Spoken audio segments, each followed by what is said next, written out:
All right, good morning, everybody. Today we're going to start our first day of our unit reviews, going back through some of the units that you all suggested you needed the most work with. Um, Today we're going to start with the religion portion of Unit 3. That was by far the thing that people said they needed the most help with. I'm going to show you the course overview here in a second, and really what the AP test is going to focus on is religion in the greater context of culture, culture in terms of diffusion, um, interaction of people, how people's beliefs influence other things in their life, things like that. So I'm going to show you a couple examples of two of the religion AP questions that have been asked in the past. One of them you had on your religion test earlier this year. And just kind of walk you through briefly how this fits into the greater context. So I showed you this last time we were on here. This is the College Board's website for the course. I had a couple people send me emails saying that they couldn't find the YouTube videos that I mentioned in the last thing. If you just go out here and Google AP Human Geography, it will take you out to this page. And right here in the middle of the page, it says watch YouTube classes. So right there is the link to the YouTube videos. They have, I think, 25 review videos out there right now. So if there's any specific topics that you are still confused about, that would be the place that I would really point you to. Obviously, you can email me any questions, and I'm going to be doing these review videos for the next couple weeks leading up to the test. But that would be a place for you to go as well. I also wanted to touch base with you. You should be getting an email from Dr. Inkrot today with times and dates where you guys will be turning in your textbooks, turning in your iPads, things like that. I believe the date that he has set up for seniors to do all of their turn-in is on March 11th. May 11th. I get the months wrong. May 11th. Which is a Monday. Your AP test for this class is going to be on Tuesday. So what Dr. Inkrot has said is that you guys are free to hold on to iPads and books and things like that until you finish your last AP tests. I know for those of you in economics, those are the last 2 days of AP testing, so it's at May 21st or something like that. But you guys do not need to bring this stuff back. Obviously, if you're not taking the AP test, you'd be expected to turn in your book and iPad on the 11th with the other students who aren't in AP classes. But those of you who are, you do not have to turn your book in early. Juniors, sophomores, and freshmen are doing returns on Wednesday, Thursday, Friday of that week. So anything that you have that you could bring back that week, you can obviously drop it by on any of those days. We'll all be up there taking those things from you. Get all that stuff squared away. But just moral of the story, you do not have to turn in anything that will assist you with your AP tests prior to finishing your AP tests. So just want to make sure that that's clear. Dr. Inkrot should be sending something out to you today with information about that, just to give you a little bit more feedback there. But let's just kind of go back through this. So I want to kind of draw your attention back to this page here. Okay, so I'm going to scroll down here. And I'm going to scroll down to the part of this page where it gives you the course and exam description. And I'm just going to click on this link here. It's going to take me out to that massive document that I showed you the other day. Now, religion falls into the culture unit. So if you just kind of stop here on this third page, this is your table of contents, and this is a clickable table of contents.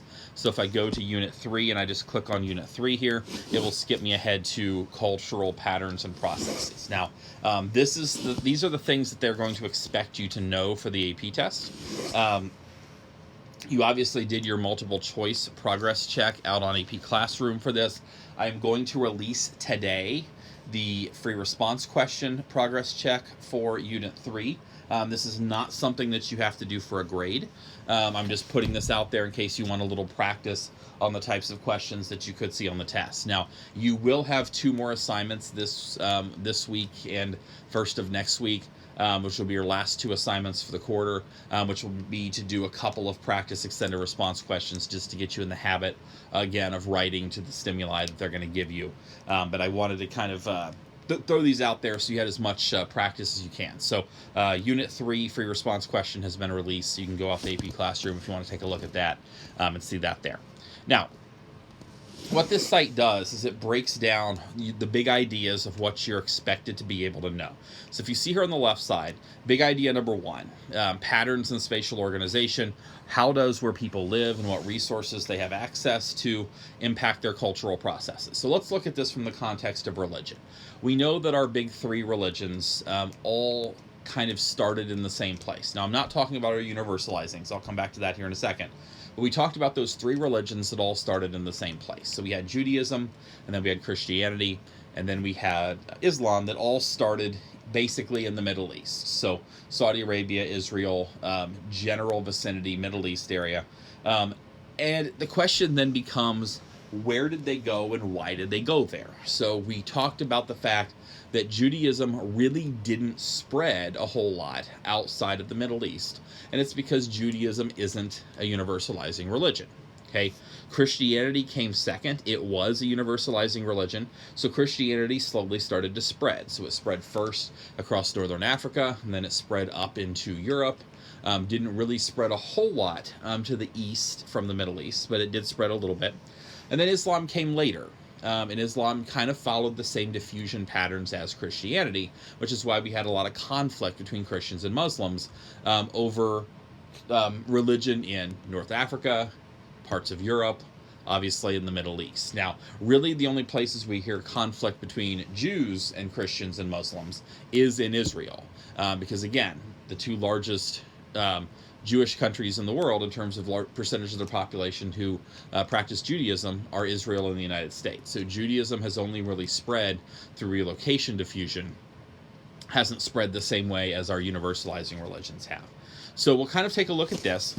We'll also look at how does the interaction of people contribute to the spread of cultural practices, and how and why do cultural ideas, practices, and innovations change and disappear over time. Now, that last one's more geared towards non-religion things, but we'll take a look at some of these things, particularly as it relates to language, which we're going to talk about tomorrow. So what you can see here is we have, within Unit 3, we basically have 8 topics. We have just general introduction to culture. We have our types of diffusion, which I'm going to revisit here in a second. Historical causes of diffusion, contemporary causes, diffusion of religion and language, and then the effects of diffusion. So let's kind of scroll down here real quick. And you can obviously spend more time on this document, and I would strongly recommend that you do that. But I want to start with the types of diffusion, because I had a couple people specifically talk to me about diffusion types, just to make sure that you remember what these are and the impact that they have with things like language, religion, and other elements of culture. So we first have relocation diffusion, and this is the easiest because this is just simply the movement of people from point A to point B. So when we look at how religion has spread, particularly Christianity, all over the world, it really spread because of Great Britain and the actions of Great Britain colonizing the vast majority of the world, spreading Christianity along the way. Now, part of the reason that we see a lot of Protestant Christians in parts of the United States and other parts of the world is that Great Britain is a Protestant country. They're members of the Anglican Church, some other Christian denominations in Great Britain. They're not Catholics. So Spain and France, Catholic countries, those are countries where, if you look at the places where they colonized, you're much more likely to see large Catholic populations. So particularly if you look at South America and Central America, which were colonized by the Spanish, are overwhelmingly Catholic, where North America, which was colonized primarily by the British, though we did have the French and the Spanish here as well, primarily Protestant. So again, the movement of people, relocation, diffusion had a significant impact on the diffusion of these cultural elements. We then have our 3 types of expansion diffusion. So contagious, hierarchical, and stimulus. So contagious diffusion is when something spreads very, very rapidly. So you could have a song that spreads very, very quickly on the radio today because it's catchy, things like that. So contagious diffusion, we don't really hear that much in the context of language or religion. We more hear that in the context of other elements of culture than you would see with language or religion. Now, hierarchical diffusion is very, very common in terms of how religion diffuses, particularly when you have a leader who is a member of a religion or sometimes imposes that religion upon his people. Now, the person who really did that in Europe, which really allowed Christianity to spread all throughout Europe, was Constantine the Great. We talked about this back in the religion chapter. Constantine the Great, Roman emperor. At that time, Rome had an expanse all over Europe, but there wasn't just concentrated to the Italy, to the Italian peninsula. They were basically all over Europe. So when Constantine the Great converted to Christianity, members of the Roman Empire converted to Christianity as well, and that really helped to spread and diffuse Christianity all throughout Europe. Now, we talked about hierarchical diffusion in other contexts earlier this year. Obviously, when somebody of prominence does something, so it could be LeBron James selling a shoe, it could be some sort of monarch or something like that, doing a certain thing, and other people do it because they do. That all falls under this idea of hierarchical diffusion. And then we have stimulus diffusion. Stimulus or expansion diffusion is this idea of you take an idea that existed and you kind of improve upon it, or you take elements from something else and you do it a little bit differently. So the example we used in class would be the fact that the Apple iPod was kind of a ripoff of a product that had been created by somebody else that didn't take off. And then Apple made it better, and it did take off. Now, you can look at this in the context of religion. Now, when you all did your minor religion projects, and again, when I say minor religions, I say that very loosely, because a lot of these minor religions have tens of millions of practitioners. So these aren't minor in the context of nobody practices them. But if you look at a lot of your Asian religions, you see a lot of similarities between them in terms of beliefs. So if you look at Hinduism and you look at Sikhism and you look at Jainism, they're all really from the they're all really from the same area, and they take similar ideas and they build upon them, and they kind of take different spins on things. That's really stimulus diffusion. You're taking a broader concept and you're kind of taking your own spin on that concept. So that would really fall under that idea of stimulus diffusion as well, when we look at religion in that context. Historical causes of diffusion. So this is Unit 3.5 for the AP test, and it really looks at this one really looks at languages. But if you look here under 3.A2, it talks about how colonialism, imperialism, and trade help to shape patterns and practices of culture. Well, obviously, we've talked about the fact that colonialism really had a significant impact on religion, particularly with Great Britain, but also with Spain and France coming to South and Central America and bringing Catholicism with them. That had a significant role played there. A lot of Africa. We talked about the fact that a lot of our traditional African religions are dying off now, as a lot of Africa is converted to Christianity through colonization that we saw primarily in the 1800s. This was much, much later than in other places in the world. And then other religions in different places. But again, generally colonization and the spread of religion is focused on our big three universalizing religions, which we'll revisit here in just a second. Imperialism kind of goes along with colonization, and trade. Now, trade is really a bigger factor when it relates to language, obviously, with lingua francas that we talked about, the language that's spoken for the purposes of business, when you have countries where people speak multiple languages. So you don't really see trade much when it relates to religion, but you will see that idea, obviously, when we talk about language, which we'll revisit that a little bit tomorrow. Contemporary causes of diffusion. We talked about the fact that English spreading around the world has led to the loss of indigenous languages, the same way that Christianity spreading throughout Africa has led to the loss of indigenous religions. So the one thing I want you to see here, and we're seeing obviously with the coronavirus, the impacts that globalization can have, and how interconnected everyone is in the world today can have on everybody all around the world. But the same thing is happening here as it relates to loss of culture. As dominant religions, dominant languages, dominant cultural beliefs spread, they really kind of push out some of the traditional beliefs that we see in different areas. So the same way that English and the widespread use of English has led to the loss of some of our minor languages, the practice of Christianity, particularly in places like Africa, has really led to the loss of a lot of our traditional religions that we see in Africa. Okay, now, as it relates to diffusion of religion and language, particularly as it relates to religion, you can see here what they want you to know, and it's really these last three parts here. Religions have distinct places of origin from which they diffuse to other locations through different processes, and I'll revisit those here in a second. Practices and belief systems impacted how widespread the religion diffused. Now, we've talked about that. Judaism didn't diffuse beyond the Middle East because they're not a universalizing religion. They didn't move. Okay, universalizing religions, Christianity, Islam, and Buddhism are the big three. You can see here that they lump Sikhism in there as well. I think the groups that did Sikhism this year mentioned that as well. Sikhism is trying to convert people as well now. Spread through really two types of diffusion. Okay, relocation, and it says here expansion, which is really broad. But the part of expansion that really diffusion that really pushed this was the hierarchical element of that. So the big three, Christianity, Islam, and Buddhism, those are the big three that you need to know. And then we have our ethnic religions. And the biggest ethnic religion by far is Hinduism, okay, and then Judaism. Now, you all did that religion project back at the beginning of the year, or middle of the year. And that's something that you might want to look back at before the AP test, because I wouldn't be shocked if they were to ask you something about religions. And if you can discuss the specifics of an ethnic religion, that's going to help you. If you know something, particularly if it's beyond the scope of specifically what's in this document, that's going to give you a lot of help there, I think, in terms of being able to answer the questions in a way that I think is going to get you a lot of points. Now remember, you're writing against freshmen, so the more detail that you give, okay, the better off you're going to be. So I want you to really focus on detail and making sure that you're giving me as much information as you possibly can. Now, I'm going to draw you to a couple sites real quick. I'm going to kind of go off here for just a second. I want to kind of bring you back first to this site right here. I don't know how many of you have been out here. This might be a site that you might use for some of your other AP classes as well. It's called fiveable.me.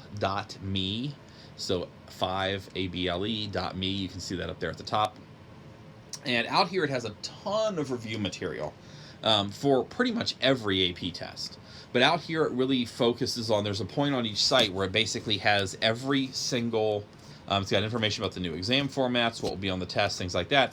But then it has every single extended response that's ever been asked on the AP test for this class. And you can kind of go through here and look at these by unit and kind of see what you need to know. So I want to draw your attention to a couple of the religion ones real quick. I know one's back in 2002, so this is one of the really old ones. But this is one that I think everybody should be able to answer without a whole lot of trouble. So you see 2002 question 3 is the effect of religion on the cultural landscape. So if I click on that here, it'll bring up the 2002 test, and this was question 2 here. Okay, so it says, with reference to each of the following, explain how religion has shaped the cultural landscape. Support each explanation with one specific example. Now, this is a question that I think that you might see something similar to this. This seems like the type of question they would ask this year, just because, obviously, they're going to give you a stimulus, something to look at as well. But this is a question that really can't really be Googled. You really have to kind of be able to have some basic knowledge. I mean, you could probably Google it, but if you do, it's going to waste a lot of your time. So let's take a look at some of these ideas. So first of all, sacred sites. So what are some ways in which sacred sites in religions have shaped cultural landscapes? Now, if you remember when we talked about churches and how churches in New England were always the center, the largest building in town. So that's a sacred site, and that shaped the landscape. It shaped how towns were built back in colonial New England, such that the church was always the center of the town. So that would be the cultural landscape, and that's a sacred site. If you look at the city of Jerusalem, I showed you that map earlier this year that showed you all of the different religions that were practicing in the city of Jerusalem and how they kind of blended together in different places. So you had entire city blocks where you would have a mosque next to a synagogue, next to a church, and you would have all of these things. So the site of that city is, the landscape of the city of Jerusalem is significantly defined by sacred sites. Remember, you can use this for architecture part as well, but remember, mosques in Islam, they pray in the direction of Mecca. So when you see religious structures being built, so whether it's a mosque itself or whether it's places where people will pray in their homes, they will always pray and face in the direction of Mecca. So sacred sites can be significant there. Burial practices and sites. We've talked about what different religions do. Obviously, in Christianity, burial is fairly common. Um, there are other religions where that was not the case. So if you remember, we talked about Hinduism, where they would purify bodies in the Ganges River, and then they would set the bodies on fire in the funeral pyres that they would have there on the Ganges. So it was basically a form of cremation, in which bodies would be cremated on the Ganges River. So that was an example of burial practices that really define the culture of an area. That river is sacred, and it's sacred because that's part of the purification ritual before you send a person off to the afterlife, is that you purify their body in the Ganges River. So that's a burial practice or site that's significant. Obviously, architecture, you could talk specifically about different elements of architecture. Remember, we talked about in Zoroastrianism, they have those towers of silence where they expose their dead to the elements on atop those towers. You could obviously talk about mosques having the minarets, the kind of the distinctive architectural feature. You could talk about churches looking very differently. Obviously, you have churches older churches in the United States that were the center of town, large buildings. Today you have churches and strip malls. So there really isn't a common architectural feature of the Christian church like there is in Islam or some of our other religions. So that's a significant piece with architecture. And then place names. We talked about the fact that a lot of cities were often named for saints or religious figures in different contexts based upon where you were. So I showed you the example earlier this year, and it's in the book in chapter 6, right along the U.S. Canada border up just north of Vermont in Quebec. You have like 100 cities within like 20-30 square miles that are saint something. So that was due to the Catholic influence that we had in Quebec during that time. So place names are significantly defined by culture. So that was one entire extended response. So if you know kind of the basics of religions, you don't have to be super specific. So if you kind of go back through the PowerPoint for chapter 6 and kind of get some of the basics, I'm going to go through a couple of those here in a second. You can answer that question without a whole lot of difficulty. The other one we had was from the 2009 test, and this is the one that you all had on your extended response for your test earlier this year, and this is the one that looked at different religions within the United States. So it showed you this map, and it kind of showed you prominent church affiliation by county, and it wanted you to first identify what groups are where on the map. Now, this is a stimulus question, so you're going to have questions that have stimuli. This is a stimulus. So this would be a map that they could show you. Now, obviously, I think they're going to give you something a little more complicated than this, because you can Google the answer to this really quick. So the religion that's in the southeast United States are primarily Baptist. If you look out in the Utah area, obviously that's primarily Mormon. And then we have Lutherans to the north and central part. Now that's the one that we didn't spend a whole lot of time on this year. But this map is in the chapter 6 PowerPoint. We did talk about this briefly in class. And then if you look at other places on this map, obviously Catholics are primarily centered in the northeast, New England area, as well as out west and in the south, because you had areas that were heavily Spanish influenced, particularly California, Arizona, New Mexico, southern Texas, that are going to be primarily Catholic. So the questions that they ask you here, obviously, using the letters on the legend, name the 3 religious groups on the map. Well, we just did that. So religious group X is Mormon, Y is Lutheran, and Z is Baptist. For one of those 3 groups, first identify and explain 2 factors that influence the distribution shown on the map. Now, I'll just use Mormons as an example here. I won't go through all 3 of these, but we talked very briefly about Mormons, and if you know anything about Mormonism is centered in Salt Lake City. That's kind of the center of the Mormon Church today. Mormonism started in New York. They traveled west to Illinois. They were being persecuted in New York. They traveled to Illinois. They were persecuted again in Illinois, and they headed further west, and they settled in Salt Lake City. So if you look at where Salt Lake City is on this map, or if you just kind of look at Utah, First identify and then explain 2 factors that influence the distribution. Well, obviously, that would be one thing that explains why they're in Utah. Okay, but then we have diffusion. Okay, we have a point, kind of a node. Salt Lake City almost served as the functional region. It's the center of the Mormon Church. And what do people do when they're from a central area? Is they spread out. And you can see the fact that the Mormon Church spread out north, spread out south. So now they're down into Arizona, they're up into Idaho, they're up into parts of Wyoming, as they kind of spread out from that central area. So that has influenced their distribution throughout the West.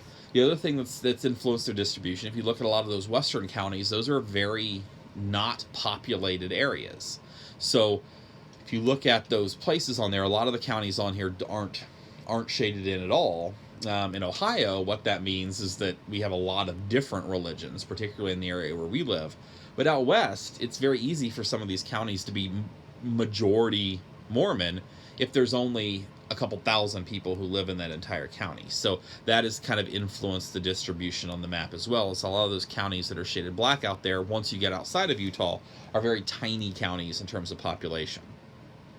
And then C.S. has explained how the map is presented at this scale as an incomplete representation of the geography of religion. Well, obviously, most of the map isn't colored in. So we're missing a lot of religions. We're missing Catholics. We're missing other religions that are prominent in the United States, Methodists, and other religions that you would see here. So again, these are the two questions that they've asked on religion.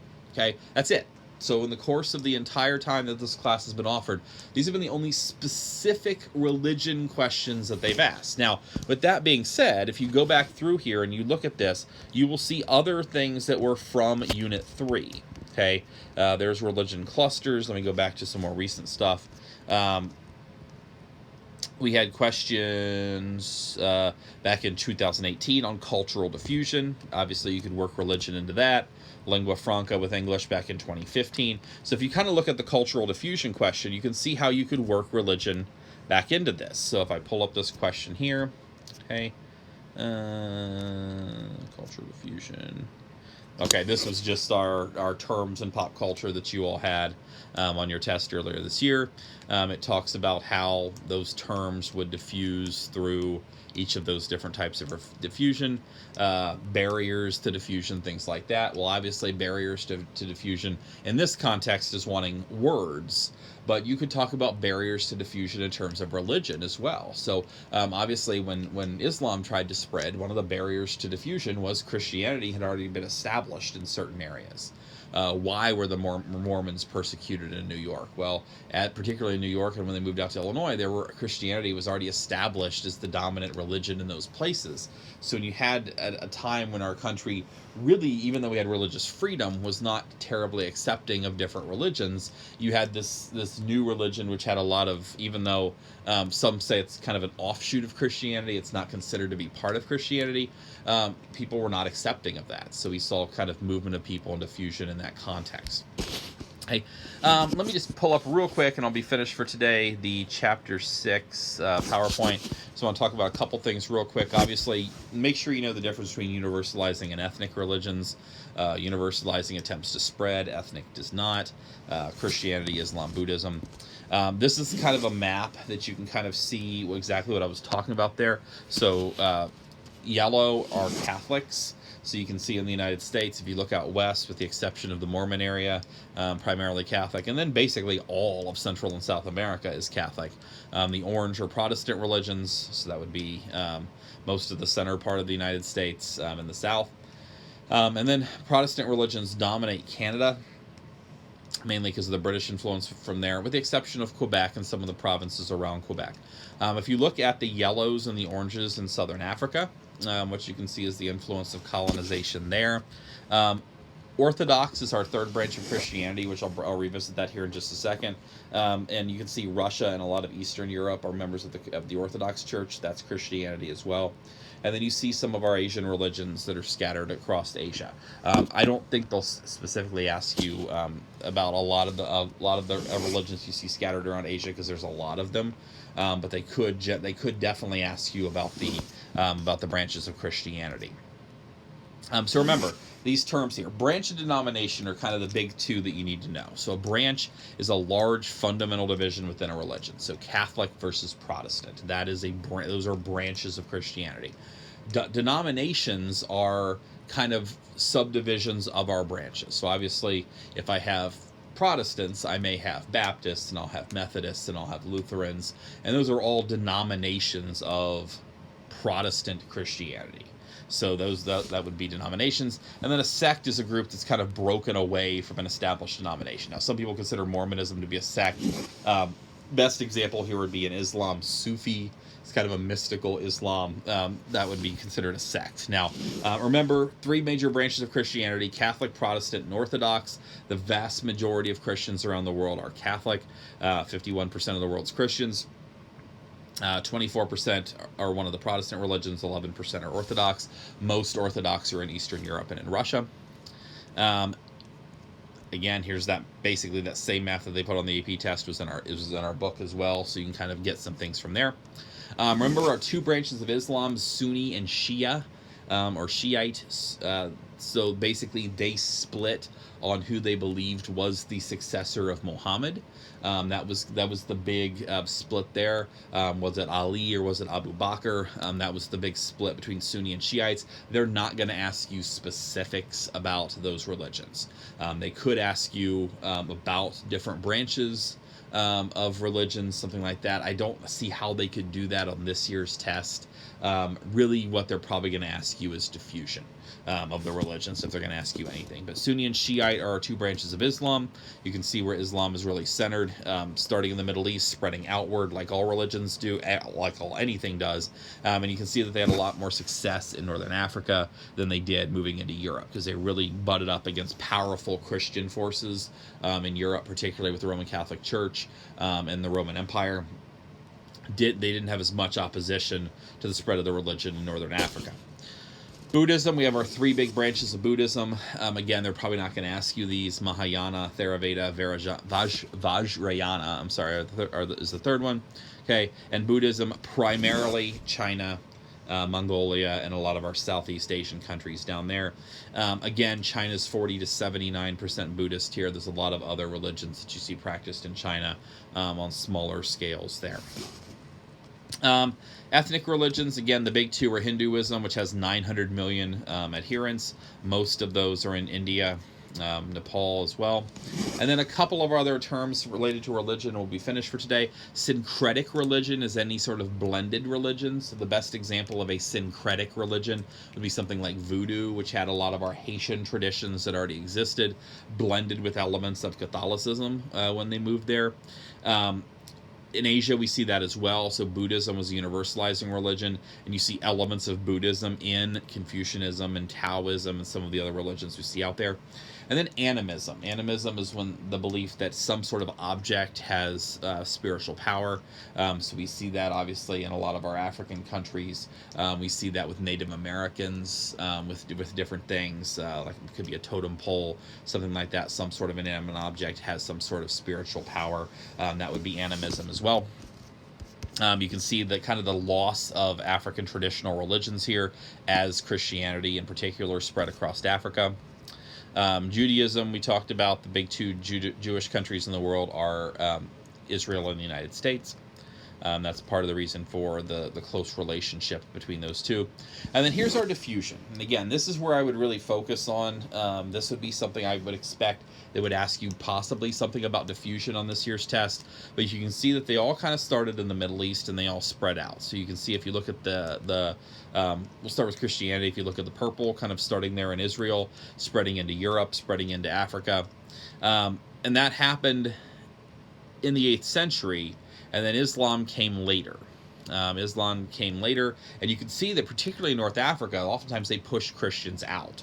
It wasn't until later that Christianity really started to spread into the southern part of Africa. So if you look at Africa today, a lot of our African traditional religions have disappeared. You have a lot of Muslims in the north and a lot of Christians in the south. Christianity really took off in Europe. The only real part of Europe where Islam really got any real foothold in terms of large percentage of converts would be in the Iberian Peninsula, so Spain and Portugal. You see a decent number of Spanish Muslims and Portuguese Muslims there. And then you can see why Buddhism really hasn't come into conflict with the other two. So you can see that Buddhism starting there in India and then spread particularly to the east, and Christians really never got there. Muslims really never got there. You see a little bit of overlap as you move into Southeast Asia between Buddhists and Muslims, but not a ton. So what you see is that there's a reason why Buddhism doesn't have the kind of conflicts with other religions that you see there. And then it just goes over again here in the notes: hierarchical diffusion, relocation diffusion, things like that. So all the stuff that we've already talked about here. Sacred spaces, it talks a little bit more about that. No single architectural style for churches. It talks a little bit about pagodas, which, if you remember, were these tiered towers that you see in Buddhism, minarets in Islam. Talked about sacred space, which we talked about a little bit ago, holy places in the different religions. Remember, Mecca is the holiest city in Islam. That's the birthplace of Muhammad. Jerusalem is one of their top three. It's not their most sacred city. That is Mecca, and then Medina, which is the second holiest place, which is where Muhammad's tomb is located. You can see this is in Jerusalem. I'm sorry, not Jerusalem. This is the site of in Mecca of the Kaaba, which is where Muslims take their pilgrimage to every year. So this is when Muslims participate in what's called the Hajj, which is something that all able-bodied Muslims are supposed to do at some point during their lifetime. And we talked a little bit more about ethnic religion. So we talked again about towers of silence, cremation, things like that. Okay, so that's religion, kind of an overview there. I'll do a little bit more on language tomorrow. That'll kind of wrap up Unit 3. I'll talk a little bit more about diffusion in the context of that. Then we're going to go back to Chapter 1, Unit 1. A lot of you said that you wanted some maps and some map projections and things like that, so we'll do a little bit more with that. If you have not already sent me your book number, which about 15 of you have not, please do that. I want to make sure I get those in place so I know exactly what you have out. There's a couple of you who have books that are probably not yours. I've already had a couple of people email with book numbers that weren't theirs. So please let me know what book you have. Also, if you know that you have a book that might be in like the DECA room or the band room or the ROTC room or something like that, please let me know so I can go kind of gather those up when I'm at school next week. Hope everybody has a great day. I'll do another review video tomorrow. No assignment, no writing prompt today. Hope everybody has a great day, and I'll talk to you tomorrow.